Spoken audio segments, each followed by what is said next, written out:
as disclosure goes forward, there's a risk of a reaction from that group, the reactionaries, that could be very dangerous. Welcome to Watch Mojo, and today we're counting down the most shocking, intriguing, and mind-bending moments from our conversation with Dr. Stephen Greer. Click the link in the description and follow the Unveiled podcast for full interviews with the world's leading UFO experts. You have people who are very much involved in some of the congressional and even people close to the president who have been gaslit and confused about what part of this is ours and what part of this is extraterrestrial. Number 10, the Joe Rogan interview. I don't think you can underestimate the reach of the national security state, not just here, but around the world. Dr. Greer alleged that his 2013 interview on the Joe Rogan Experience was deliberately removed from the show's official archives as a condition for Rogan to secure his $100 million Spotify deal.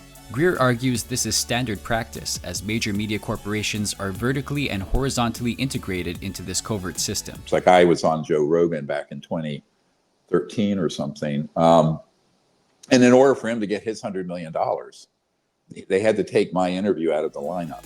He claims that those who tell half-truths and lies get mainstream access, while those who speak the whole truth are deplatformed. He cited another example where he appeared on the Sean Ryan show, which resulted in the host and his family receiving threats, leading to Greer being banned from the program.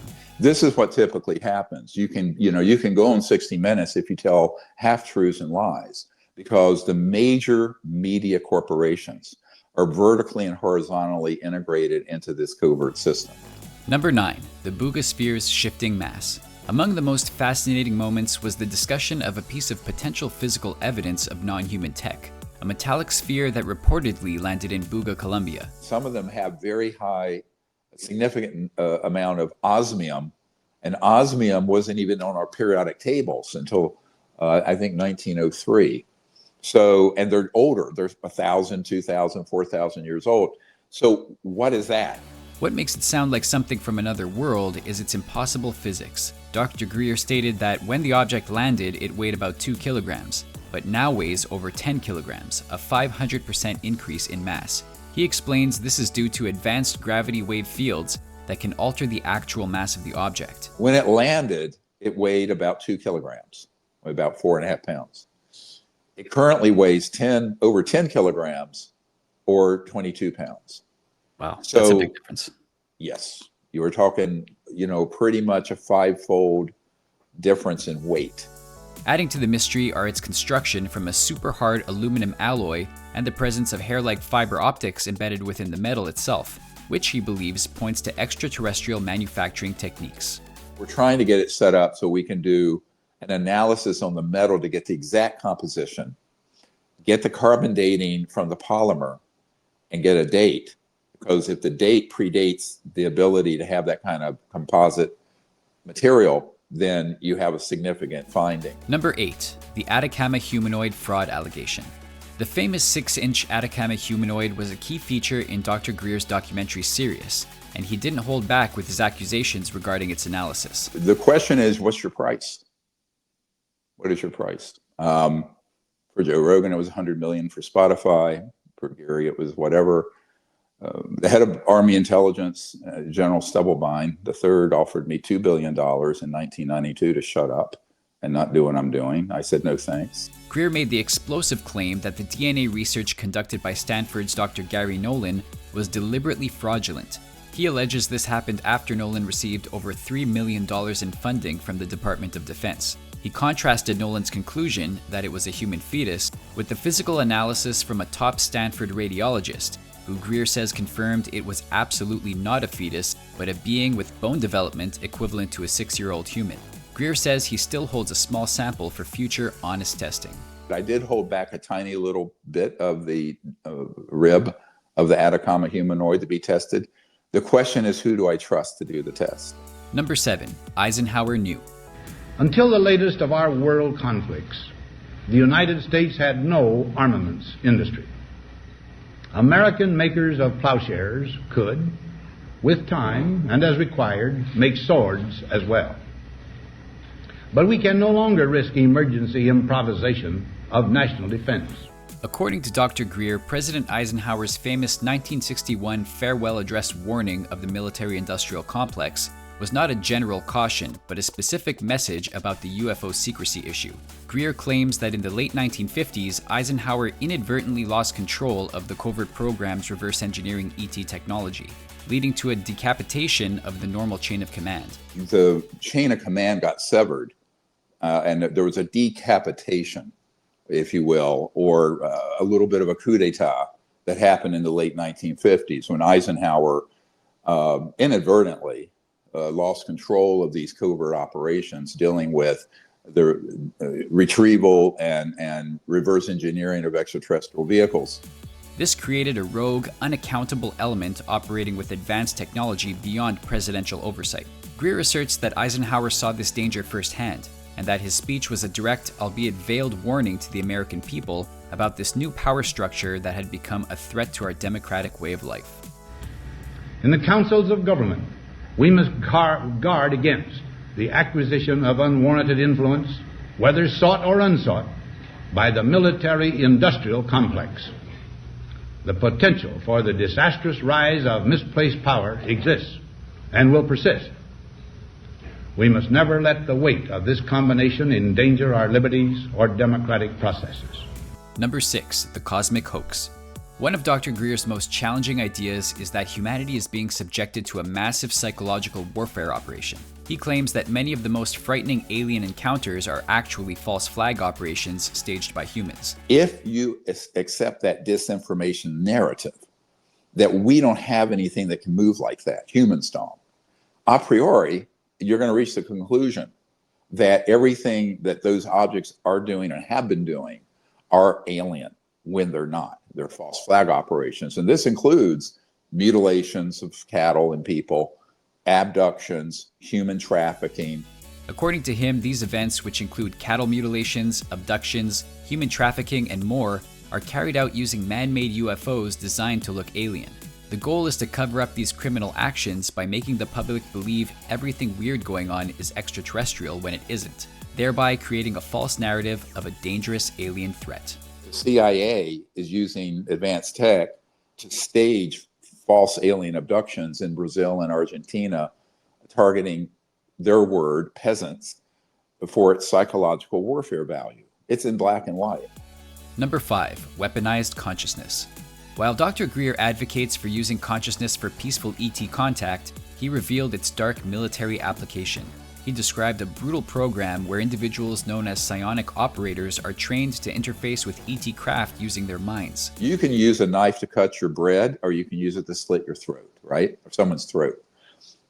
This technology, consciousness technology, can be used for very good purposes, like we're doing, but it can be weaponized. And that's what Jake and some of those other people witnessed. Through a combination of innate ability, drugs, and electronics, these operators can tap into the ET's consciousness-based guidance systems.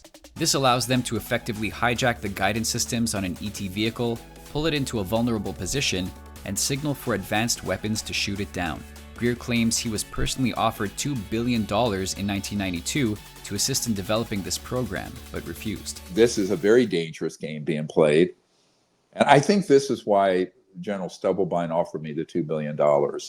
He knew that I had figured out how contact is made, and he knew I was a medical doctor, and that I would be able to connect these dots and help them develop their Hitlerian, nasty little program. Number 4. Gravity control in 1954. Forget the space race of the 60s. Dr. Greer made the stunningly specific claim that covert programs had successfully mastered gravity control and gravity wave propulsion systems by October 1954. And so what I've found is that the technologies are in the hands of an unsupervised and rogue element that have abused them and are an existential threat, not only to our national security, but also to world peace and security. He claims that by the late 50s and early 60s, before the public moon landing, the US had operational alien reproduction vehicles, or ARVs, that were already zipping around in our solar system. But what people don't realize is that there's a concomitant increase in the biological as well as electromagnetic weapon technologies from studying extraterrestrial materials that have now been turned against not only humans in some cases, but are being turned against the extraterrestrial vehicles and their people.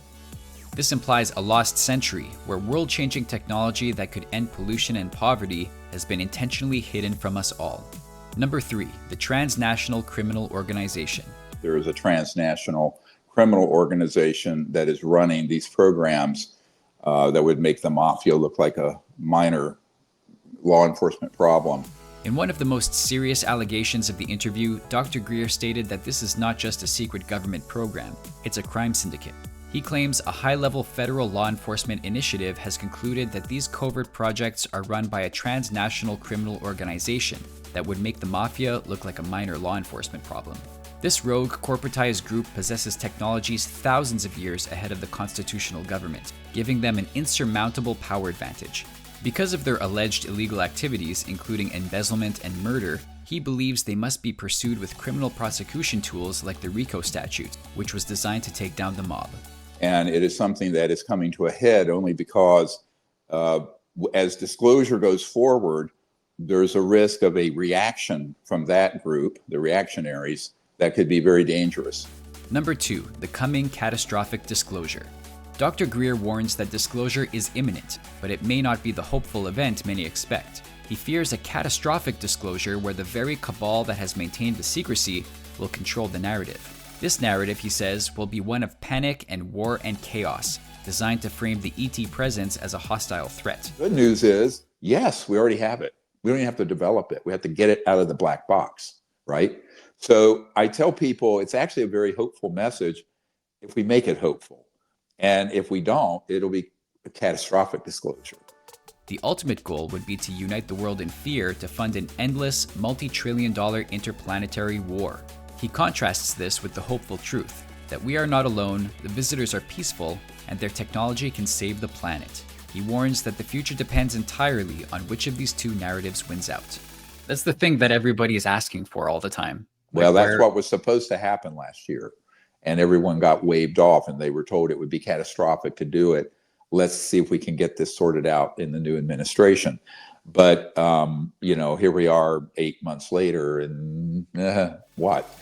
Before we continue, be sure to subscribe to our channel and ring the bell to get notified about our latest videos. You have the option to be notified for occasional videos or all of them. If you're on your phone, make sure you go into your settings and switch on notifications. Number 1, JFK was assassinated over UFOs. The only president that tried to go to distance against this cabal was Jack Kennedy, and it certainly got him assassinated. There's no question about that. The single most shocking claim of the interview was connecting the UFO subject to one of the defining tragedies of the 20th century. Dr. Greer posited that JFK was the only president who truly tried to dismantle the secret cabal and regain control over the UFO issue. He supported this by relaying a story from Senator Barry Goldwater, who was personally threatened by General Curtis LeMay for even asking about the topic. So before we landed on the moon, we had what were called ARVs, or alien reproduction vehicles, that were zipping around out in our solar system. And we have firsthand testimony to this effect, by the way, in our archive. Greer argues that Kennedy's resistance was far more direct, and that his efforts to expose this group and cooperate with the Russians on the issue are what got him assassinated. This explosive claim reframes one of modern history's greatest traumas as the ultimate violent act of enforcing UFO secrecy. These are just a few of the bombshells from our conversation with Dr. Stephen Greer. To hear all the details behind these incredible claims and decide for yourself, watch the full interview now. What was the most shocking moment for you? Let us know in the comments below.